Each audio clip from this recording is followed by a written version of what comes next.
And this doesn't just extend with autism, right? Or this doesn't just extend to autism.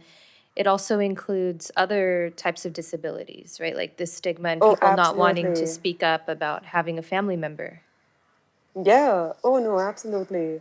Like, in fact, I was talking to a friend of mine. She's a mother of a beautiful girl with Down syndrome. And we would discuss, so we actually made like a really funny video about this, about things that parents are tired of hearing or things that family members are tired of hearing when they see Nora.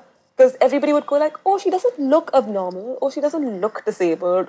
Oh, she doesn't like, so just people say the most insensitive stuff Yeah. to you and like not realize what it can mean. But I think like the only thing that's really helped us is being like us having a positive outlook towards it. So I'll just give you an example. Every time I used to go out into the park and somebody would make fun of us, I would initially feel really, really bad about it. And then my mom said, why don't you tell them about it, right? Just tell them. And then you see what they say and what they do and how they behave. And I was shocked. I think that was like the earliest lesson that I learned about advocacy and awareness. Because the minute I told these young group of kids when I used to go to the park and told them that my brother has autism, he can't speak, but he's really good at kicking a ball and he's really good at cycling. These are the things that he can do with us.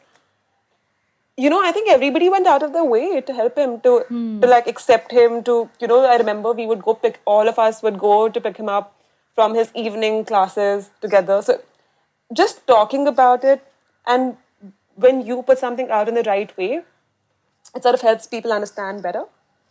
Even when we go to malls, even when we go to theaters, right? We always try and tell people around us before they make a face, before they assume the worst. We tell them that it's not anything bad, right? He just has autism. These are the things that you can expect, especially if we're going to be sitting next to you for 3 hours. You might as well know, right? Might as well learn instead of just like feeling uncomfortable for 3 hours, making us feel horrible for 3 hours. Just I'll tell you about it. I'll talk to you. So I Yeah. think that's gone a really long way for us in terms Yeah. of us feeling very comfortable with ourselves. Just saying that, hey, listen, don't freak out, don't get scared. He makes weird noises. He's very tall, but he means no harm and he's going to do no harm. So just relax, absolutely. I And he really might like take your that. Yeah. popcorn. Yeah, he might take your popcorn, but please hide it Yeah. or please keep it on the other side at your own risk. Yeah. So everything, and then you get and then nobody's then that crazy to still like be like, oh no, we're not gonna sit here, because then you're not that like this thing, right? Then they have no option but to laugh about it and smile about it and be like, okay, no, it's fine.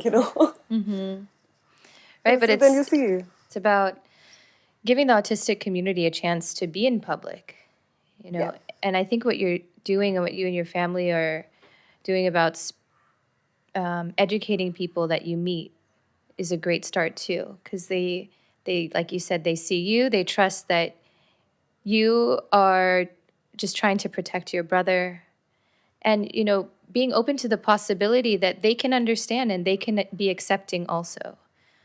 I wonder if yes. some people just are afraid of what other people will say or afraid of that rejection, and so they don't take that chance of bringing their Yeah. their child to the store or to the park or to the theater. You've been watching Autism Knows No Borders. If you like this video, please give it a thumbs up and subscribe to our channel. Also, we'd love to hear from you, so let us know what you think in the comments section. Click here to watch this interview in its entirety. You can also find us on your favorite podcast app. Tune in each week for engaging conversations of how people across the globe are inspiring change and building community. Thanks for watching. Take care.